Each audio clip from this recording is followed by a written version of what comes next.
New leaked messages exposing David messaging underage girls are going viral, revealing an image of a predator behind his fan. We should talk about this missing girl that was found dead in the singer David's car. The darkest part isn't just the leaked messages. It's what investigators found hidden in his car. Now fans are speculating and the street is buzzing with one big question. Is David going to jail for life? The leaked messages. In the past week, the internet has been ablaze with leaked messages allegedly showing David, real name David Burke, communicating with underage girls. Screenshots, DMs, and chat logs have been circulating at lightning speed across Discord servers, Twitter threads, and TikTok expose account. Fans, former supporters, and watchdog pages all began asking the same question. Was this rising star secretly preying on his most vulnerable fan? But these leaked messages didn't just emerge out of the blue. They started after authorities made a shocking discovery a week ago and related to the police. According to NBC reporting relayed through YouTube coverage, Los Angeles authorities discovered a severely decomposed body in an impounded Tesla registered to David. The vehicle, a black Tesla, had been abandoned on a street in the Hollywood Hills and towed to a lot where police say staff noticed a foul odor. When the car was open, officers made a gruesome discovery. The remains of a teenage girl stuffed into a bag in the car's front. Within days, the LAPD confirmed the identity. It was 15-year-old Celeste Rivas who had gone missing from Riverside County over a year. The story actually starts a week ago when you had LA police saying they found a body in an impounded Tesla that was registered to David. Right in the car was at a tow yard in Hollywood. You had the authorities not really initially saying who they believed the remains were. And David, he was reportedly on tour at the time that the body was found. Police noted that the body was dismembered, partially intact, and showed signs of long-term decomposition. One key identifying detail was a tattoo found on her right index finger, the letters she in red ink. Celeste's mother, who recognized the description, reached out to TMZ with her suspicion. She told investigators that her daughter had the same tattoo and, chillingly, that her daughter had once mentioned a boyfriend named David. The tattoo clues set off a storm of online speculation because, as TMZ and other outlets pointed out, David himself had a nearly identical tattoo on the same. We found photos from last September where he has on his pointer finger of his right hand the same finger as hers. The same exact finger, the exact same tattoo. It's in black. While some argued this was a coincidence, after all, the tattoo had been a pop culture trend since Rihanna made it popular in 2008. Others online took it as a dark symbol of a hidden connection between the singer and the victim. The mystery deepened when a former teacher of Celeste came forward during a TMZ live broadcast. Speaking candidly, he recalled Celeste as a student in his middle school class and revealed that she had once confided in peers about meeting a much older boy through social media, a boy who turned out to be none other than— That's her in my classroom, in front of this poster right here. His shocking testimony caught on video by students was later clarified as an attempt to warn his current class about the dangers of online predators, but to many viewers, it confirmed the darkest suspicions that Celeste had been lured, groomed, and trapped by a figure far older and far more powerful. At this point, the LAPD confirmed only limited details, stating they had no official suspects, no classification of the death, and had not even declared it a homicide. Still, they executed a search warrant at the Hollywood Hills home where David was reportedly staying, a house rented by his manager Josh Marshall of Intercope Records. Law enforcement used luminol testing, the same technique popularized by CSI, spraying surfaces to detect even cleaned-up traces of blood, and according to TMZ producers, they scoured drains. They were using luminol around the house. They were checking drains to see if there's any blood evidence or, blood or tissue, a very long list of things they were looking for in that house. Police have yet to confirm what evidence was recovered, but the raid sent the internet into overdrive. If the car was in David's name, if the body was found in his trunk, if the house he stayed in was now tested for blood, why wasn't he being called a suspect? As official sources stayed quiet, internet detectives filled the vacuum. Reddit forums dissected his lyrics. TikTok creators re-uploaded clips of his music videos pointing to disturbing imagery like bloody shirts and songs with titles referencing violence, and his single Homicide, which eerily became his most streamed track in the weeks following the discovery, was highlighted as a possible dark confession. Meanwhile, a clip of a live stream featuring David and Celeste together surfaced online. Though brief and low quality, the footage appeared to show Celeste interacting with fans while David instructed moderators not— Now we've got video of them on a live stream where they're interacting with some of his fans. It's a short clip, but at one point he does say to the moderators of the chat that we should make sure when this is done, don't leave it up. The internet's interpretation was immediate. Why wouldn't he want the stream to exist? And what had been said during those moments that he wanted scrubbed from the record? The scandal rapidly began collapsing the very career David had just built in mere days. Hollister and Crocs announced they were removing him from campaigns. Singer Key Uchis publicly stated she was pulling her collaboration with him, and scheduled concerts in Los Angeles and San Francisco were abruptly canceled, including a performance at the prestigious Greek Theater.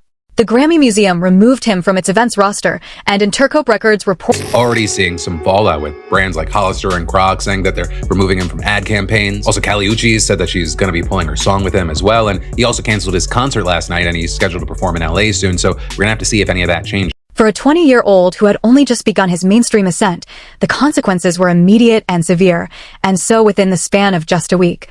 The story had shifted from leaked messages with underage girls to the revelation of a missing teenager's dismembered body in his car, a grieving mother pointing to a tattoo, a teacher confirming the social media connection, and police scouring his residence for blood.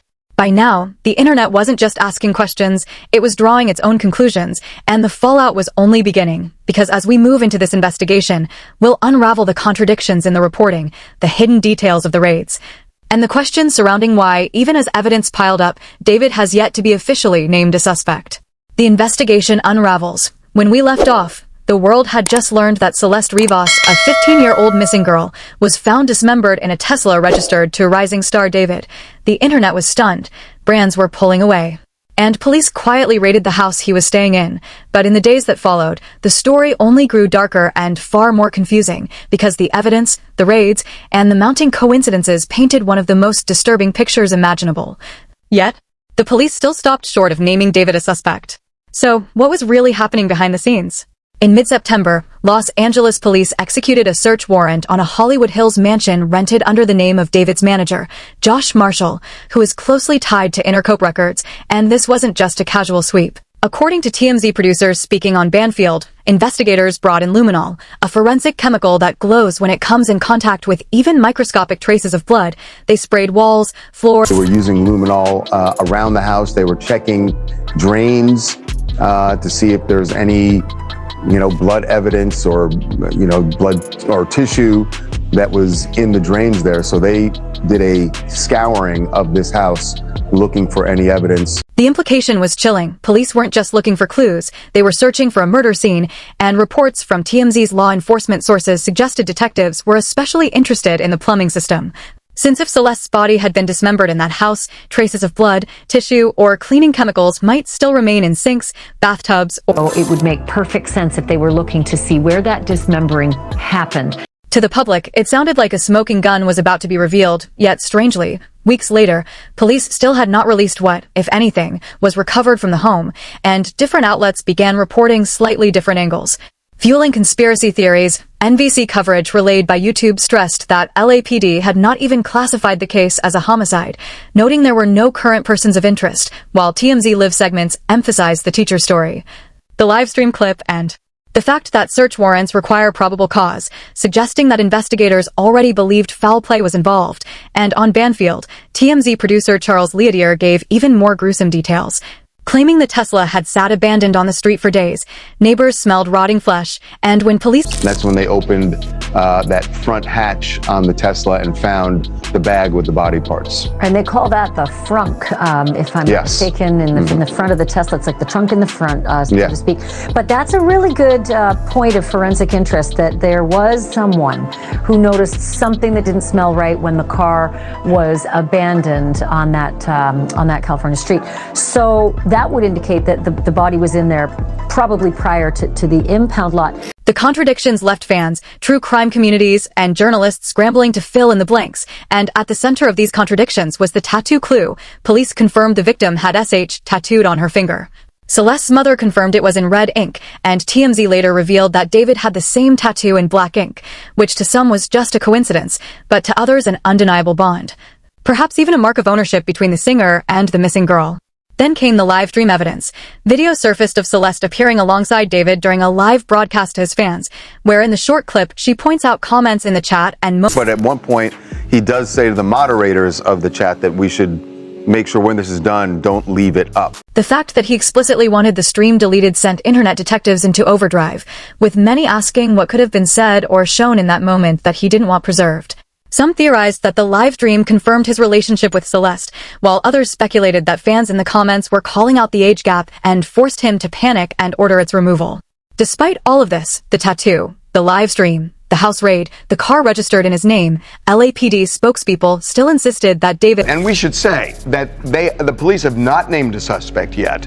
The police have not named a person of interest yet, but that doesn't mean they don't have one. This sparked heated debates online as commentators compared the case to the investigation into Brian Kohberger, the Idaho murder suspect, where police were criticized for releasing too little information until they revealed an airtight case, raising the question of whether the LAPD could be playing the same strategy or if there was something else at play. Connections in the industry, or simply a reluctance to accuse a rising star without watertight evidence. Adding to the intrigue was the Tesla itself, essentially a rolling surveillance device equipped with cameras and data logs tracking every trip, and as TMZ Live speculated, police could subpoena Tesla to access video footage, GPS data, or even information about when the frunk was opened. If that data existed, it could solve the case in seconds, so why hadn't it been released? Meanwhile, the music industry continued to distance itself, with his streaming catalog still— The label is pulling all official promotion, and he's taken out of the Grammy Museum for this appearance.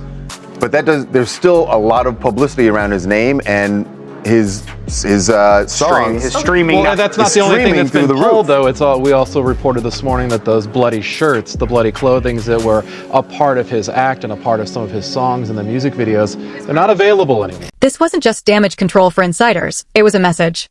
In an industry already scarred by scandals of grooming, abuse, and exploitation, no one wanted to be seen protecting a potential predator. As David's career crumbled, fans and critics began dissecting his catalog with a magnifying glass, reframing lyrics once celebrated as darkly poetic into what many now viewed as veiled confessions.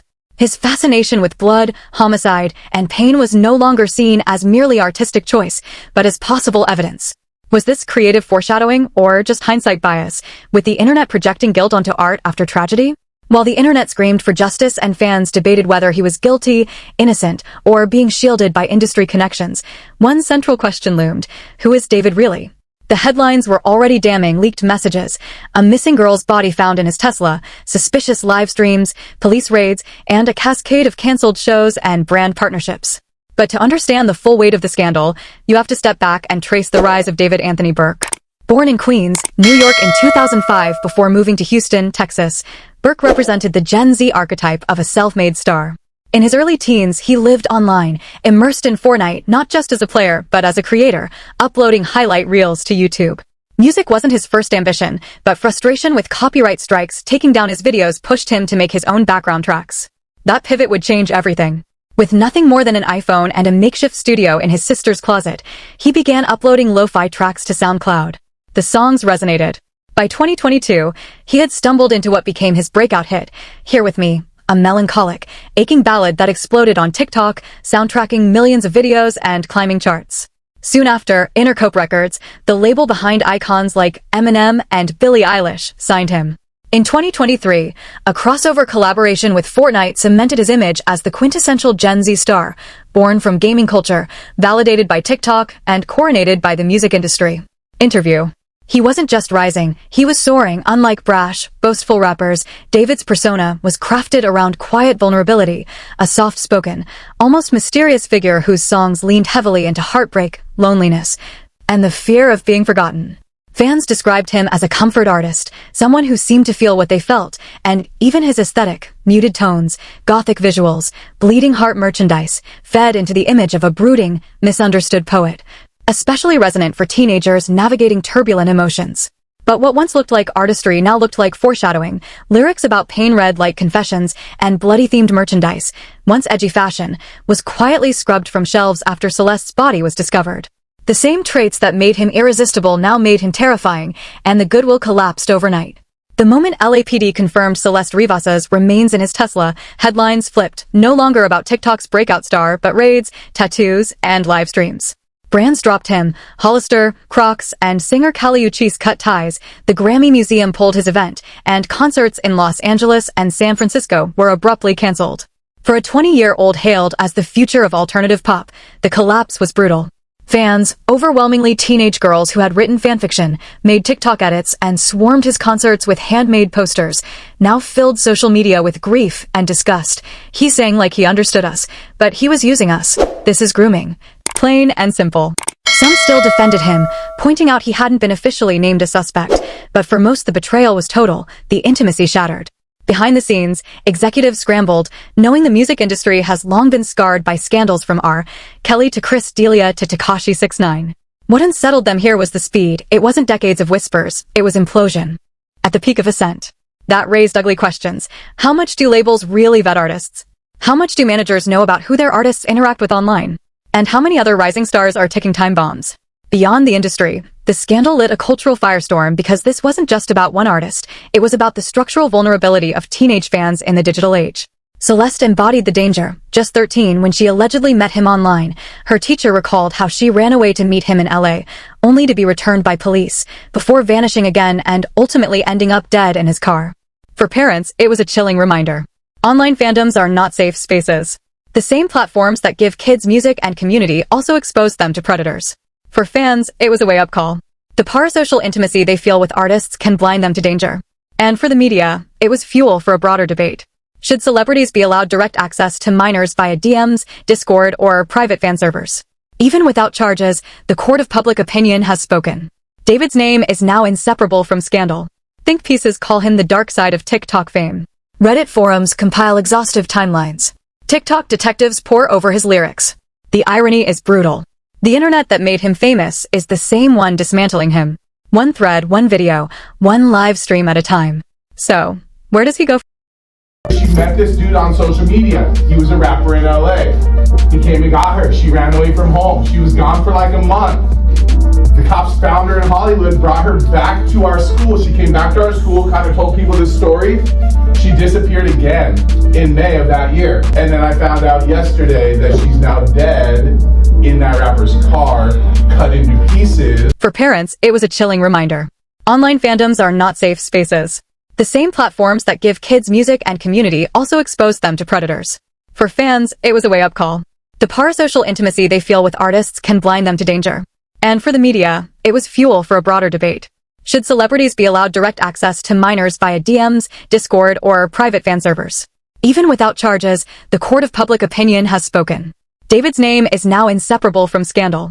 Think pieces call him the dark side of TikTok fame. Reddit forums compile exhaustive timelines. TikTok detectives pore over his lyrics. The irony is brutal. The internet that made him famous is the same one dismantling him. One thread, one video, one live stream at a time. So, where does he go from here?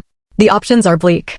If Tesla's onboard data, forensic results from the raid, or new testimony tie him directly to Celeste's death, he could face charges ranging from manslaughter to homicide, permanent blacklisting. Even without charges, the scandal may have ended his mainstream career. Labels, brands, and venues may never risk booking him again. Underground rebrand. Some disgraced artists retreat into underground scenes, relying on die-hard fan bases. But with allegations tied to underage victims, redemption is nearly impossible. Comeback attempt years later. History shows some celebrities return after scandals, but crimes against minors occupy a special category of unforgivable in the public eye. The only certainty is uncertainty. Until LAPD releases more evidence, until the cause of death is finalized, until Tesla's data is revealed, speculation will rule the conversation. But beyond speculation lies the truth that matters most. The story of Celeste Rivas, a 15-year-old girl, a daughter, a student, a teenager who once made TikToks with her friends. Someone whose teacher remembered her smile, whose mother still clung to the memory of her red tattoo, and now reduced to a body in a bag found in the frunk of a Tesla registered to a pop star. Her story is the tragedy. Her death is the reason, and her loss is the true cost of this scandal. David's fame may flicker on streaming platforms, but the legacy he leaves behind is no longer measured in streams, charts, or sold-out shows. It's measured in the grief of a family, the betrayal of a fan base, and the unanswered question of what really happened to Celeste Rivas. Love this video? Click on the cards on your screen.